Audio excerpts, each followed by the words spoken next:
Bienvenida o bienvenido a esta exploración detallada. Hoy nos vamos a adentrar en una figura del siglo VIII, el Papa Esteban II. Un papa conocido sobre todo por su faceta política, ¿verdad? Exacto. La historia lo recuerda principalmente por eso, por buscar la independencia de Roma frente a Bizancio, y por poner las bases de los estados pontificios. Vamos, un estratega. Sin duda. Pero hoy tenemos unos materiales, un anexo histórico-teológico interesante que nos proponen mirar un poco más allá. Sí, sugieren algo más profundo. Revelan que detrás de todo eso, de la política, había una convicción espiritual muy fuerte. Una idea que, según este análisis, era como el motor real de sus acciones. ¿Cuál sería esa idea? Pues la de que la libertad exterior de la Iglesia, esa que buscaba con tanto ahínco, solo tenía sentido, solo sería, digamos, real y duradera, si iba de la mano de una santidad interior profunda. O sea que una iglesia libre políticamente, pero mundana por dentro. No sería libre de verdad. Volvería a caer en alguna otra forma de esclavitud, quizá no política, pero sí espiritual. Exacto. Es lo que estos escritos sugieren, que Esteban II era muy consciente de ese peligro. Comprendía que una iglesia independiente, sí, pero a la vez apegada a la riqueza, al poder terrenal, a costumbres relajadas, Mal asunto. pues sí, acabaría cayendo en otra esclavitud. Quizá no la del emperador lejano, pero sí una esclavitud del espíritu, ¿no? Perdería su identidad, su misión. Entiendo. Y por eso, bueno, mientras hacía sus movimientos diplomáticos, militares incluso, con los francos y demás, emprendió reformas internas. Más discretas, quizá. Puede ser. Menos espectaculares, desde luego, pero según esta fuente, fundamentales para su visión a largo plazo. Vale, pues esa es la misión que nos proponemos hoy aquí. Desgranar esas reformas internas que impulsó Esteban II, tal como las presenta este material. Centrándonos en el clero, los monjes, la liturgia. Eso es. Queremos entender por qué, según esta visión, eran tan esenciales para él, para construir esa iglesia libre de verdad, y cómo intentó, poner las bases para una renovación espiritual en una época de cambios enormes. Una época muy turbulenta. Exacto. Explorar esa conexión, esa tensión entre santidad interna y libertad externa. Me parece un enfoque muy interesante. Pues empecemos por el clero. Parece un punto de partida lógico. El siglo VIII, una época compleja, de transición, Mucho. y los documentos que manejamos indican que el clero romano, al recibir más donaciones, acumular propiedades, tener más influencia, pues empezaba a mostrar signos de ¿Cómo lo llama el texto? Relajación espiritual. eso mismo, relajación espiritual. Parece que esa cercanía al poder, a lo material, empezaba a erosionar un poco el espíritu evangélico. Claro, el que teóricamente debía animarles. Claro, Y Esteban II, según esta lectura, vio ese peligro muy claramente. No como un simple problema de administración, ¿sabes? no, era más profundo. Era una amenaza al corazón de la misión. Si los pastores perdían el norte, ¿a dónde iba el rebaño? Lógico. Y en un sínodo importante en Roma, en el 755, hizo un llamamiento muy fuerte a los sacerdotes. Les pidió que recordaran su vocación real. Que eran servidores, no administradores. Exacto. Servidores del Evangelio, no gestores de bienes o funcionarios con privilegios. Hay una cita, de hecho, recogida en las actas de ese sínodo, que el texto destaca. Es muy potente. Sí, la tengo aquí. A ver, dice: el que sirve al altar no puede servir a la codicia. El que viste los ornamentos de Cristo no debe mancharse con el polvo del mundo. Es directa, ¿eh? Muy directa. Una llamada a la coherencia sin medias tintas. Una cosa es predicar, otra vivirlo. Totalmente. Pero más allá de estas palabras tan claras, ¿qué hizo en la práctica? ¿Sugiere la fuente medidas concretas contra esa relajación? Sí, el análisis detalla varias cosas. Por un lado, normas más estrictas sobre el uso de los bienes de la Iglesia. Para asegurar que fueran a su fin: culto, caridad, sostener al clero necesario. Eso es, y no al lujo o al beneficio personal. También puso el foco en la transparencia de las ofrendas de los fieles. Importante. Y algo clave. Insistió mucho en los procesos de elección de obispos. Intentó asegurar que fueran hombres de talla espiritual, pastores de verdad. Las políticas o de familias influyentes. Justo. Pero ojo, la clave, insiste el texto, no era solo crear una burocracia más eficiente o imponer reglas por imponerlas. ¿Qué buscaba, entonces? Una conversión más honda. Recordarles constantemente su vocación a una cierta pobreza interior, un desapego del corazón, ¿entiendes? Sí, sí. A una pureza de vida que se viera por fuera y, sobre todo, a ser testigos creíbles del reino de Dios. No quería funcionarios, quería pastores. Exacto. Quería que la autoridad moral del clero viniera de su parecido con Cristo, no de imitar la pompa imperial. Es interesante esa tensión que plantea la fuente. La Iglesia necesita recursos, una estructura, Claro, para su misión. pero eso mismo puede ser una trampa espiritual. Y parece que Esteban intentaba navegar eso, recordando que la fuerza real no estaba en lo material. Exactamente. El material sugiere que él veía esa autoridad moral, esa coherencia, como la base indispensable para cualquier influencia espiritual auténtica y que perdurase. Una iglesia con clérigos mundanos. Podría tener poder temporal, sí, pero perdería su alma, y a la larga su relevancia. Entendido. Así que el clero fue un frente clave. Pero los escritos también ponen mucho énfasis en otro pilar. Los monasterios. Ah, fundamental. Sabemos que eran centros vitales. Oración, cultura, preservar el saber. Auténticos faros en la época. Pero la fuente dice que no todos estaban en su mejor momento.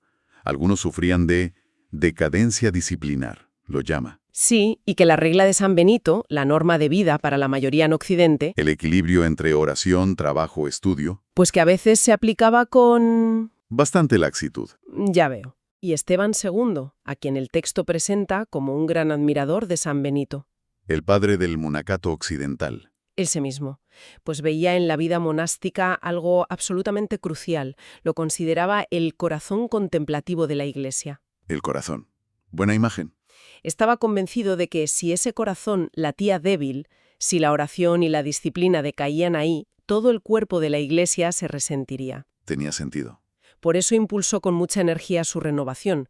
Hay una frase muy gráfica en una carta que dirigió a los abades de Italia Central. Según nos dice el texto, A ver, ¿cuál? ilustra muy bien esa convicción sobre el papel vital de los monjes. Sí, es muy potente. La tengo aquí. El monje que olvida su oración debilita los muros invisibles de Roma.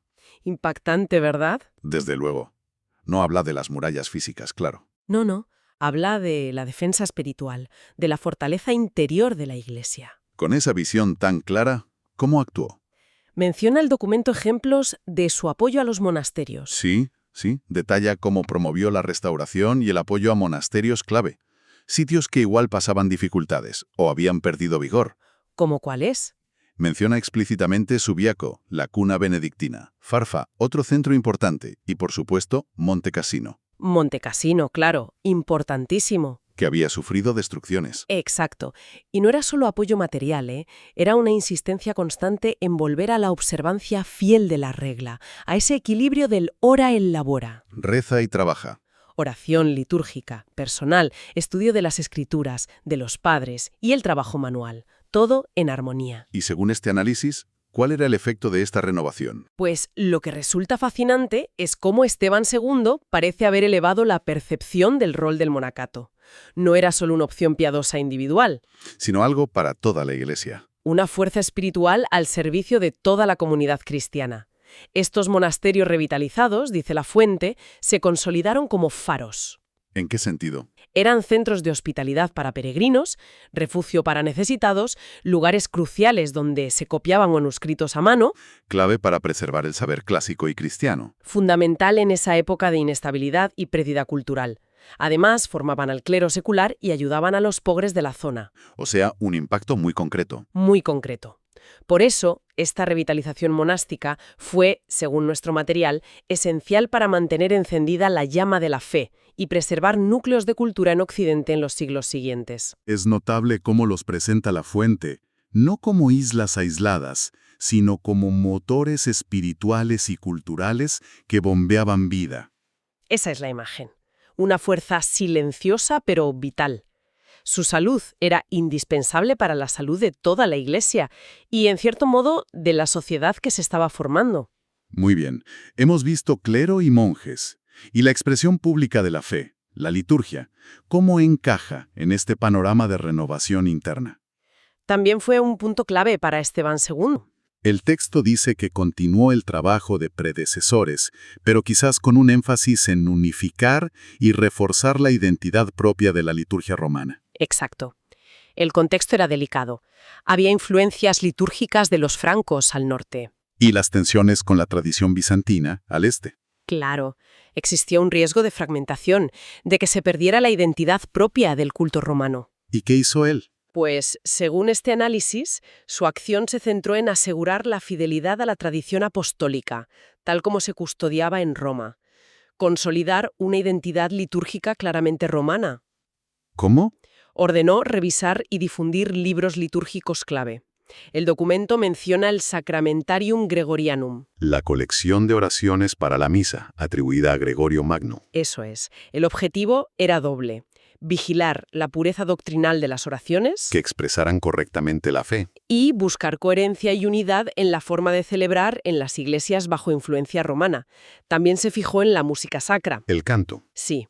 Intentó proteger y promover el canto romano antiguo, el antecesor del gregoriano, frente a las variantes galicanas de la zona franca, que eran diferentes. Hay un detalle que aporta el Liber Pontificalis, citado aquí, que me parece muy revelador. ¿Cuál? Dice que ordenó que las celebraciones, la misa, los sacramentos, se hicieran con mayor decoro, con más dignidad externa. Ajá. Pero añade algo crucial, y que los clérigos conocieran y comprendieran el sentido espiritual de las palabras que recitan. Esto va más allá de la estética, ¿no? Totalmente. Ese añadido es la clave. Indica que Esteban II no veía la liturgia como un ritualismo vacío, mecánico. ¿Cómo la veía entonces? Según la interpretación del material, la entendía como teología viva, una proclamación visible, audible del misterio invisible de Cristo. Una experiencia. Exacto.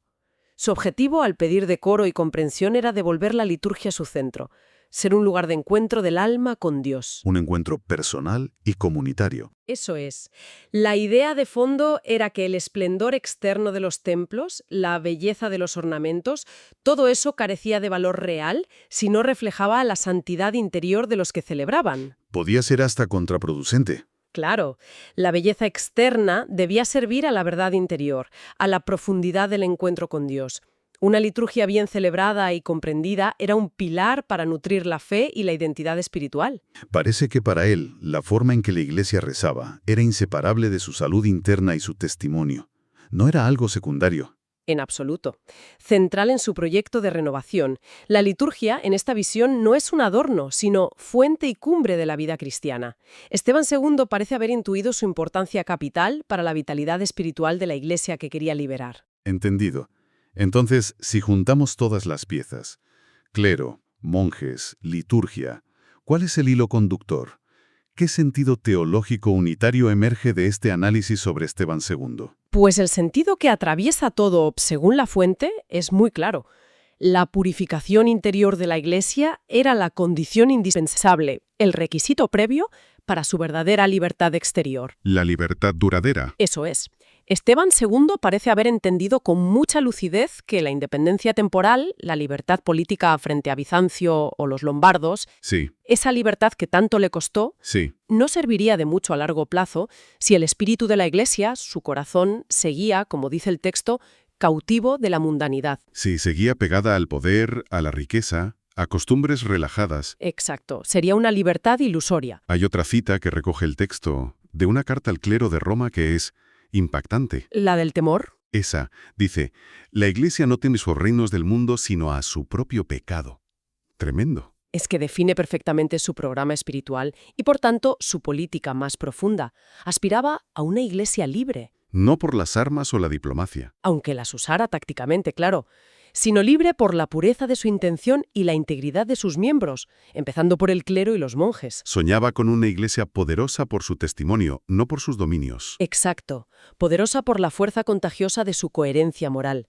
Y desde una perspectiva apologética, de defensa de la fe, como señala el texto, Sí, estas reformas internas son una respuesta a quienes acusan a la Iglesia y al papado de buscar solo poder terrenal. demuestran que al menos en la intención de figuras como Esteban II, Cada paso hacia una mayor autonomía externa debía ir acompañado, sí o sí, de un esfuerzo consciente de renovación interior, de vuelta al Evangelio. la verdadera fuerza, la única libertad real para él, residía en la santidad.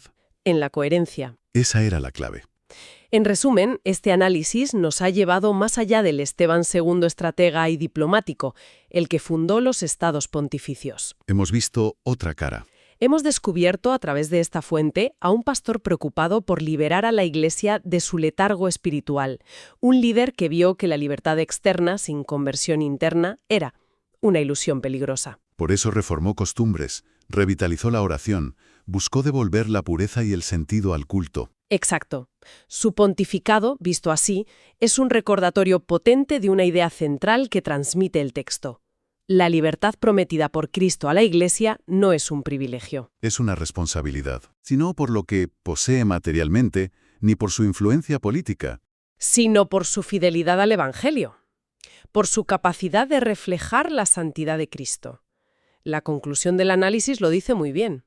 Solo una Iglesia purificada por la gracia puede ser verdaderamente libre ante los reinos de la tierra. La pureza interior como garantía de la libertad auténtica. Esa es la tesis. Y llegamos a esa reflexión final. La fuente sugiere que Esteban II, con esta visión integradora, anticipó una intuición clave de reformadores posteriores. ¿Cuál sería? La idea de que, en el fondo, la santidad es la verdadera política del reino de Dios. Una idea potente. Y podríamos preguntarnos qué resonancia tiene hoy. ¿Sigue siendo válida esa noción de que la integridad, la coherencia interna, la búsqueda sincera de la verdad y el bien son la base más sólida para cualquier influencia o libertad genuina? Una pregunta que va más allá de lo eclesial, ¿no? Claro. En cualquier esfera de la vida, personal, social, política. Mucho más allá del siglo VIII. Es la coherencia interior la fuente última de la libertad real frente a las presiones externas. En fin, un pensamiento interesante para seguir explorando.